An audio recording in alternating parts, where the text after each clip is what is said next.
அப்படியா? நோ, நானே நேர்ல வந்து பேஷண்ட்டை பார்க்குறேன். இதோ வந்துட்டே இருக்கேன். என்ன Sekar? Doctor, she feels little bit uneasy. ஆமா டாக்டர், மூச்சு விட கூட அவஸ்தைப்படுறாங்க. பல்ஸ் ரேட் என்ன? 88 டாக்டர். பயப்பட வேண்டியதில்லை. she will be all right. Sekar, put her in sedation. Okay doctor. முடியுமா? ப்ளீஸ் குடிச்சுது. இதை பாருமா, மருந்து குடிச்சா தான் சீக்கிரமா குணமாகும். இப்ப நீ குடிக்கல, கோபம் வரும். That's good. ஏமா அழற? உனக்கு ஒரு ஆபத்து வராது. ஆமா, உன் பேர் என்ன? உன் பேர் என்ன? சொல்லுமா. உன் பேர் என்னன்னு சொல்லுமா. உன் பேர் என்ன? உன் பேர் என்ன?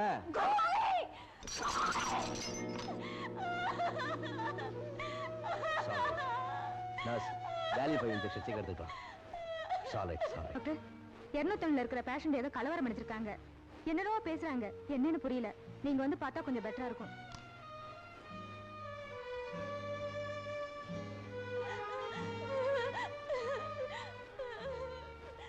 ஏமா அழற? உடம்பு ஏதாவது வலிக்குதா? டாக்டர், எதுவுமே புரியல டாக்டர். எங்க இருக்க? எனக்கு என்ன ஆச்சு? எதுவுமே தெரியல டாக்டர். என்னமா சொல்ற? உன் பேரு, ஊரு எதுவுமே புரியல? இல்ல டாக்டர், பேரு, என் ஊரு எதுவுமே என் ஞாபகத்துக்கு வரல டாக்டர். நான் எங்க இருந்தேன், எப்படி வாழ்ந்தேன், எதுவுமே எனக்கு புரியல டாக்டர். பதட்டப்படாதம்மா, நல்ல யோசனை பண்ணி பாரு. ராத்திரி எல்லாம் நான் தூங்கவே இல்லை டாக்டர். யோசனை பண்ணி என் தலையை வெடிச்சிடும் போல இருக்கு டாக்டர். உங்களை நான் கெஞ்சி கேட்டுக்கிறேன், உங்களால என்ன குணப்படுத்த முடியுமா? எனக்கு பழைய ஞாபகம் வருமா? அழாதம்மா, எதுக்கும் சில டெஸ்ட்கள் எடுத்து பார்த்துடுறேன். என்னால நான் எல்லா முயற்சியும் செய்யறேன்.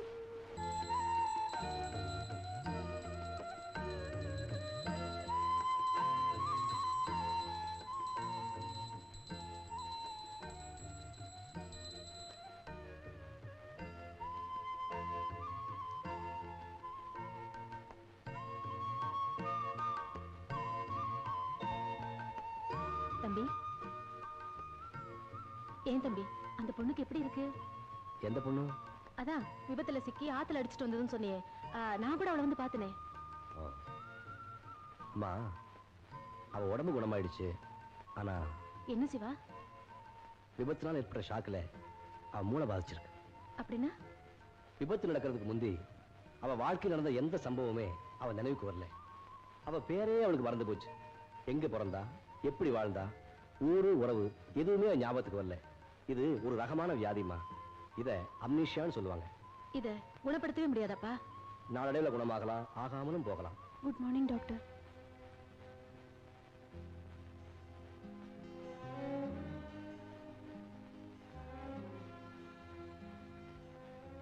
நீ எப்படி இங்க? உங்க நர்சிங் ஹோம்ல இருந்து உங்க பெர்மிஷன் இல்லாம நானே டிஸ்சார்ஜ் ஆயிட்டேன். என்னை மன்னிச்சிருங்க டாக்டர். அவங்கதான் எங்க அம்மா. வணக்கம்மா. வணக்கம். இது பாருமா, அவசரப்பட்டு இப்படி ஆஸ்பத்திரி விட்டு வரக்கூடாது. இன்னும் கொஞ்ச நாள்ல என் மகன் உன்னை பூர்ணமா குணமாக்கிடுவான். நான் இப்போ உயிர் பொழைச்சிருக்கிறதே அவரால் தான். அந்த அளவுக்கு அவர் ஒரு கைராசிக்காரரான டாக்டர்னு எனக்கு தெரியும். ஆனா டாக்டர், இனிமே உங்களுக்கு பாரமாவோ மற்றவங்களுக்கு தொந்தரவு கொடுக்கவோ நான் விரும்பல. நீ எப்படி நினைக்க கூடாது டாக்டர். என்னோட பழைய வாழ்க்கை எனக்கு அடியோட மறந்து போச்சு.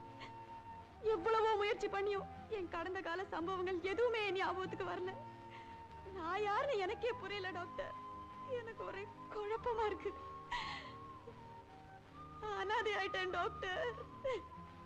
நான் அனாதை ஆயிட்டேன். இத பாருமா டாக்டர், எனக்குன்னு ஒரு ஊரோ உறவோ இல்லாம போயிடுச்சு. நான் எங்கிருந்து வந்தேன் எனக்கு தெரியல, எங்க போறதுன்னு எனக்கு புரியல. ஆனா ஆனா எவ்வளவு நாள் தான் நான் இங்கே இருந்துட முடியும்? நான் வரேன் டாக்டர். நில்லுமா. எங்க போறேன் புரியல. போயிட்டே இருப்பேன் எனக்கு ஒரு முடிவு ஏற்படுற வரைக்கும். இந்த நிலைமையில நீ எங்கேயும் வெளியே போக கூடாது. ஆமாம்மா, நீ எங்க கூட இருக்கிறதா உனக்கு பாதுகாப்பு. தேவையில்லாம ஒரு பாரத்தை நீங்க சுமக்க நினைக்கிறீங்க. உன்னை பாரமா நாங்க எப்பவும் நினைக்க மாட்டோம். சொல்றத கேளு.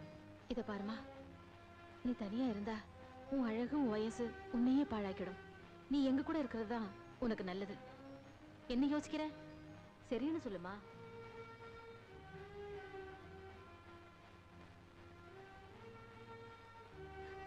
உங்களுக்கு எப்படி நன்றி சொல்றதுன்னே தெரியலம்மா.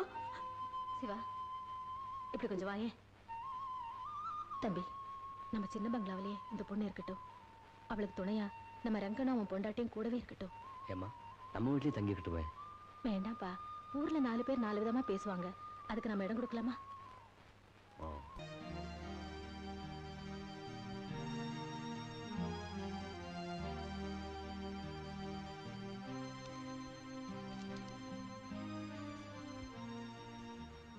அம்மா, லெட்டர் வந்திருக்கு. யார்ப்பா எழுதிருக்காங்க? யாரோ கேசவ மோதியாரா. பத்திரிக்கையில லட்சுமி போட்டோவை போட்டு விளம்பரம் கொடுத்துருந்தோமே, அதை பார்த்தாரா? ரொம்ப நாளைக்கு முன்னாடி காணாம போன அவங்க மக மாதிரி இருக்குதா. நேர்ல வந்து லட்சுமியை பார்த்து கையோட கூட்டி போறோம்னு எழுதியிருக்காங்க. தம்பி, லட்சுமி நம்ம குடும்பத்துல ஒரு பொண்ணாட்டம் பழகிட்டா. ஏதோ ஒரு இனம் புரியாத பாசம் எனக்கு அவ பேர்ல ஏற்பட்டுடுச்சு. திடீர்னு அவன் நம்மளை விட்டு பிரியறத நினைச்சா என் மனசு ரொம்ப வேதனைப்படுதுப்பா. என்னம்மா செய்யறது? காணாம போன மக கிடைச்சிட்டான்னு பெத்தவங்க சந்தோஷப்பட்டு லட்சுமி கூட்டிட்டு போனா நம்ம தடுக்கவா முடியும்? என்னமோ தெரியல தம்பி, அவளை பிரியறதுக்கு சங்கடமா இருக்கு. எல்லாருக்கும் அப்படித்தாம்மா இருக்கு. என் வாழ்க்கையில் இப்படி ஒரு இழப்பு ஏற்படும் நான் நினைக்கவே இல்லை. கல்யாணமான 3 வருஷத்துல என் பவித்ராவை நான் இழந்துட்டேன். ஒரு தடவை செல்வோம், கன்னிமரா ஹோட்டல்ல மேட் ஃபார் ஈச் அதர்னு ஒரு போட்டி நடந்துச்சு. அதாவது புருஷ மனைவி ஜோடி பொருத்தத்துக்கு ஒரு போட்டி. விளையாட்டா நானும் பவித்ராவும் கலந்துக்கிட்டோம். எங்களுக்கு தான் முதல் பரிசு கிடைச்சது. நாங்க 2 பேரும் பூரிச்சு போயிட்டோம். அன்னைக்கு பவித்ரா சொன்னா, இந்த ஜென்மத்துல மட்டும் நான் உங்களுக்கு பொருத்தமான ஜோடி இல்லைங்க, இன்னும் 7 ஜென்மத்துக்கும் நான் தான் உங்க மனைவி, உங்களுக்கு பொருத்தமான ஜோடின்னு சொன்னா. அப்படியெல்லாம் சொன்னவன் இவ்வளவு சீக்கிரம் என்னை தவிக்க விட்டுட்டு போயிட்டாளே. மிஸ்டர் சுதாகர், சிங்கப்பூர் போறப்ப நீங்க உங்க மனைவியை கூட்டிட்டு போயிருந்தா இந்த விபத்து ஏற்பட்டிருக்காது இல்லையா? அதான் ஃபேட். சிங்கப்பூர்ல ஒரு ஃப்ரெண்டோட பிசினஸ் ஆரம்பிக்கிறதுக்காக 2 மாசம் நான் இந்தியா விட்டு போக வேண்டியதா போச்சு. அவளையும் கூப்பிட்டேன், செல்வம் வியாபார விஷயமா போறீங்க, இப்ப நான் எதுக்குன்னு சொல்லிட்டான். கோயம்புத்தூர்ல அவளுக்கு ஒரு அத்தை இருந்தா, 2 மாசம் அவங்களோட இருக்கட்டுமேன்னு பவித்ரா அவங்க அனுப்பி வச்சேன். எங்கேயோ மைசூருக்கு டூர் போனாங்களாம். போற வழியில விபத்தான். என் பவித்ரா செத்து போயிட்டாளாம். இந்த செய்தியை கேட்டு நான் துடிச்சு போயிட்டேன். எனக்கு வாழ்க்கையே வெறுத்து போச்சு. அதுக்காக ராத்திரி பகல் குடிக்கணுமா சுதாகர்? நோ, நான் பவித்ரா மறக்கணும். அவளோட வாழ்ந்த வாழ்க்கையை மறக்கணும். நோ சுதாகர், இது வரைக்கும் குடிச்சதே போதும், ப்ளீஸ். என்ன doctor, am I all right? You are all right. ஆனா பிபி மட்டும் கொஞ்சம் ஜாஸ்தியா இருக்கு. அதை குறைக்க என்ன வழின்னு கேட்டா, குடிக்கிறத நிறுத்துங்கன்னு அட்வைஸ் பண்ணுவீங்க. அது மட்டும் என்னால முடியாது டாக்டர். என்னுடைய ஒரீஸ் என்னன்னு உங்களுக்கு தெரியும். அதை நான் மறக்கணும். அதுக்காக நான் குடிக்கணும். அதுக்காக உங்க ஹெல்த்தையும் நீங்க பாத்துக்கணும் இல்லையா? Hell with my health. நீங்க அப்படி சொல்லக்கூடாது மிஸ்டர் சுதாகர்.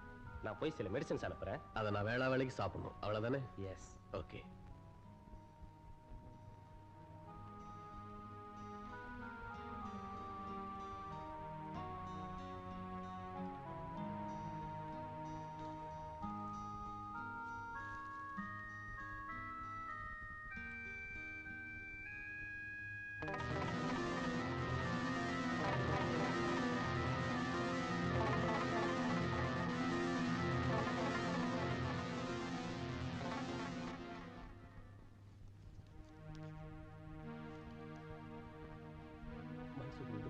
ஒரு சுற்றுலா பஸ் காரப்பாளையம் அருகே ஆற்றில் விழுந்து விபத்துக்குள்ளாகி அதிலிருந்து தற்செயலாக பிழைத்த 18 வயது பெண், நல்ல சிவப்பு நிறம், களையான முகம். தற்போது எங்கள் ஜானகி நர்சிங் ஹோமில் குணமடைந்து எங்கள் பொறுப்பில் இருக்கிறாள். இவளின் பெற்றோர்களோ அல்லது உறவினர்களோ தக்க ஆதாரத்துடன் நேரில் வந்து சந்திக்கும். இங்கனம் doctor Sivaraman, number 3, Sivasaranya, Meloni road, Coonoor.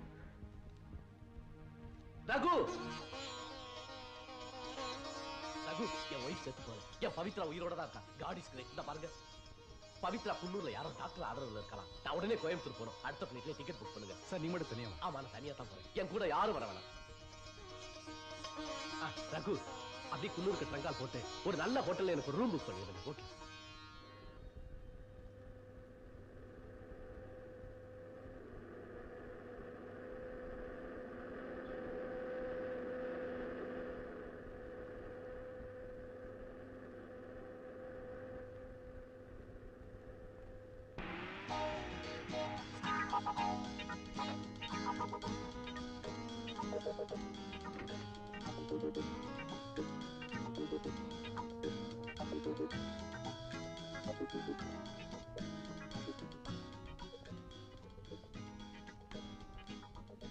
என் பேர் சுதாகர். நான் மெட்ராஸ்ல இருந்து வரேன். உங்க மேனேஜர் டங்கல் போட்டு சொன்னாரு நீங்க வரதா. தேங்க்யூ. Room number 1 minute. 20. இந்தாங்க. தேங்க்ஸ். மிஸ்டர், டாக்டர் சிவராமன் இந்த ஊர்ல? ஆமா சார், டாக்டர் சிவராமன். அவர் ரொம்ப popular sir. Number 3, Sivasaranya, Meloni road. அது அவர் பங்களா தான் சார். அங்க போறதுக்கு வழி? இந்த ஊர்ல எந்த டாக்ஸிக்காரனை கேட்டாலும் கரெக்டா அங்க கொண்டு போய் விட்டுருவாங்க. இந்த பக்கத்துல அவர் தெரியாத ஆளே கிடையாது சார். ஐ சி. அந்த டாக்டர் அவ்வளவு ஃபேமஸா? ஃபேமஸ் மட்டும் இல்ல சார், ரொம்ப தங்கமானவர். ஏழைங்களுக்கு இலவசமா வைத்தியம் பார்ப்பாரு சார். அவர் நல்ல குணத்துக்கு ஒரு உதாரணம் சொல்றேன் பாருங்க. இங்க ஒரு பஸ் ஆக்சிடென்ட் நடந்து அதுல வந்தவங்க அத்தனை பேரும் செத்து போயிட்டாங்க, ஒரு பொண்ணு தவிர. இந்த டாக்டர் அவருடைய உயிரை காப்பாத்தி தன் வீட்டிலேயே அவருக்கு அடைக்கலம் கொடுத்து ஊர் பேர் தெரியாத அந்த அனாதை பொண்ணை இப்ப இந்த டாக்டர் கல்யாணம் பண்ணிக்க போறாரு சார். Is it? ஆமா சார், அந்த பொண்ணு ரொம்ப அழகா இருப்பா. எங்க டாக்டருக்கு தகுந்த ஜோடி. அவங்களுடைய கல்யாண நாளை